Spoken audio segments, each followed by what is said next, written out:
If you've got restrictions, what can we do to help this club generate more power? So you're twisting but not swaying. So let's join these dots up.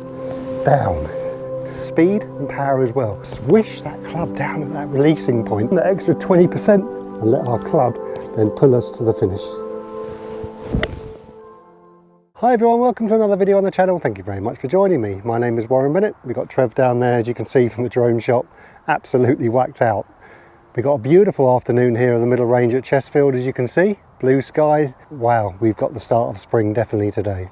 And when we get onto our latter years, I know by experience, you lose a little bit of flexibility. So I'm going to give you, through this video, 3 main feelings to take onto the golf course straight away that you can layer into your swing, and hopefully you can see the speed and power laid into your game. So I'm going to get the back camera set up. Trev's absolutely fine down there, and we'll get going.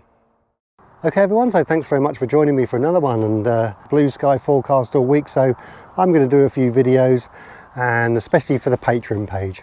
If you're not sure what Patreon is, if you've watched YouTube, you've probably seen a lot of people say that and go on about it too much, so I won't, but all the details are below if you're interested, so thank you very much if you have.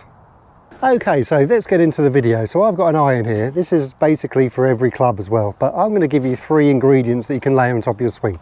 If you've got restrictions, what can we do to help this club generate more power?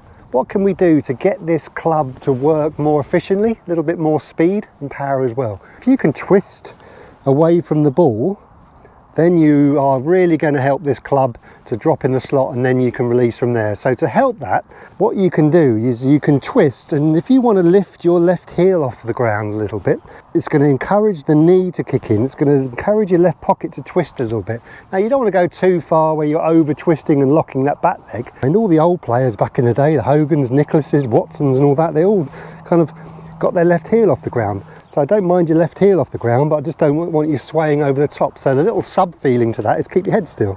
So you're twisting but not swaying. So now I can twist that extra 20% because that's off the floor an inch or 2. Now I'm really behind the ball, you see. And if I'm behind the ball, now my arms and club can work down and more efficiently. So I'm going to twist, I'm going to put my brain in my belly button, I'm going to twist and lift my heel off the ground. So this can be done with any club. Obviously you're going to see the reward more with the driver, that's for sure, because it's going the quickest, but you can layer this onto any swing, full swing anyway. It's really going to encourage your left side to get round more, and then that is going to be less restrictive for your top half to twist. So I can get my top half and get my shoulders and get my torso behind the ball without swaying. Okay, so that's going to set you up for the first half of this downswing, and the first half of the downswing is let's get our arms more efficient. So what I mean by that is let's get our hands and arms working, feeling before this torso. That's the important thing of the first phase of this left heel, bit of twisting, is it helps with your hands and arms to drop in the slot. It's like your hands are going, and it's split second, that's why you can't really feel this, but in practice you really can. You can really feel like your arrow of your torso is still pointing out. So the structure and the sequence of this order is hands and arms before shoulders. Left heel is coming off the ground. That's going to help with a bit extra turn, that extra 20%. And then there's structure that and sequence those hands and arms to come down. The secret to that is not to let the club go outside. I'm keeping the angle, you see, from the front view. Still pretty much got that 90 degrees. You don't need to go mad, but you're keeping that little bit of angle. And you can do that exercise at home in the net. You don't even need to hit a ball. See my left heel's off the ground, getting your hands, getting your club down. Let's move on to the third, obviously we're fast tracking this, but let's move on to the third and final release, which is going to give you that speed down the bottom. So let's join these dots up.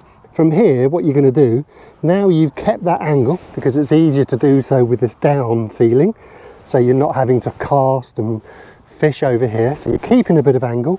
Delay, delay, delay, and then from here, by the time my hands get to roughly around my right foot as I look down, I'm starting to release.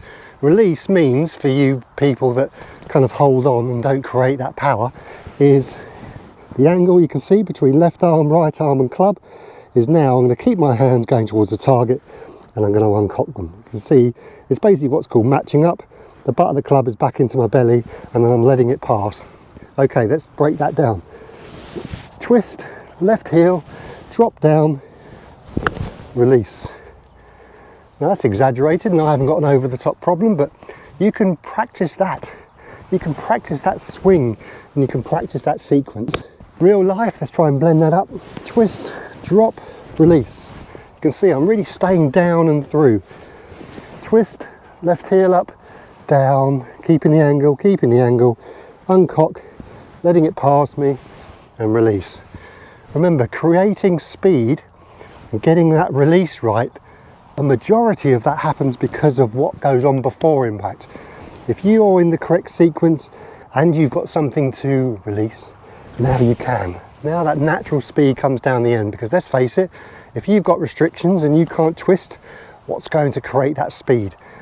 You can create quite a lot of speed down there without having to be Brighton, basically.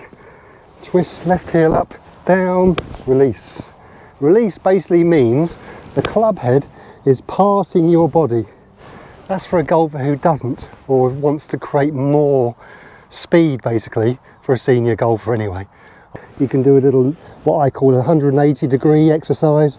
As you can see, your left arm and club in 90 degrees, right arm and club 90 degrees. So it's going through a 180 degree turn without you moving. Keeping my head there, you don't have to look because there's nothing to look at.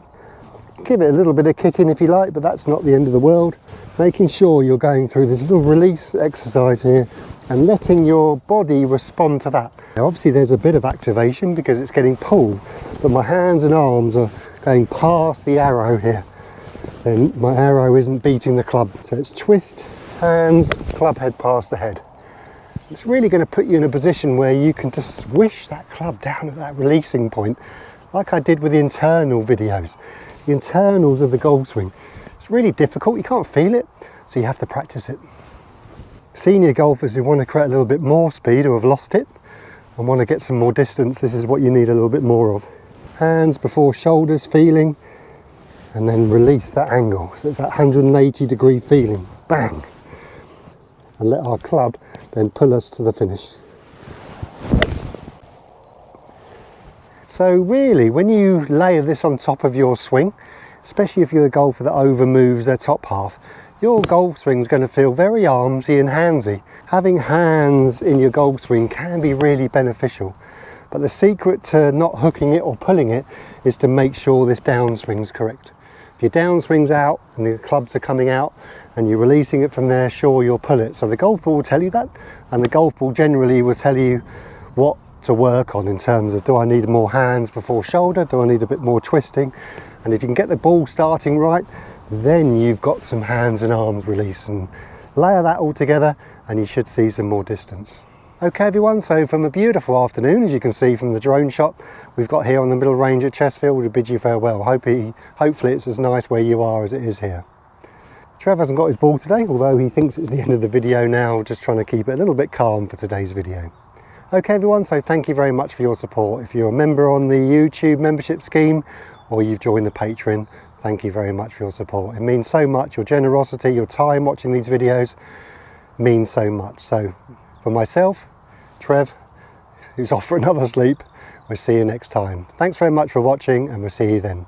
Cheerio! You've had too much fun today, haven't you? It's time to be nice and chill, dog. That'll be a first, eh?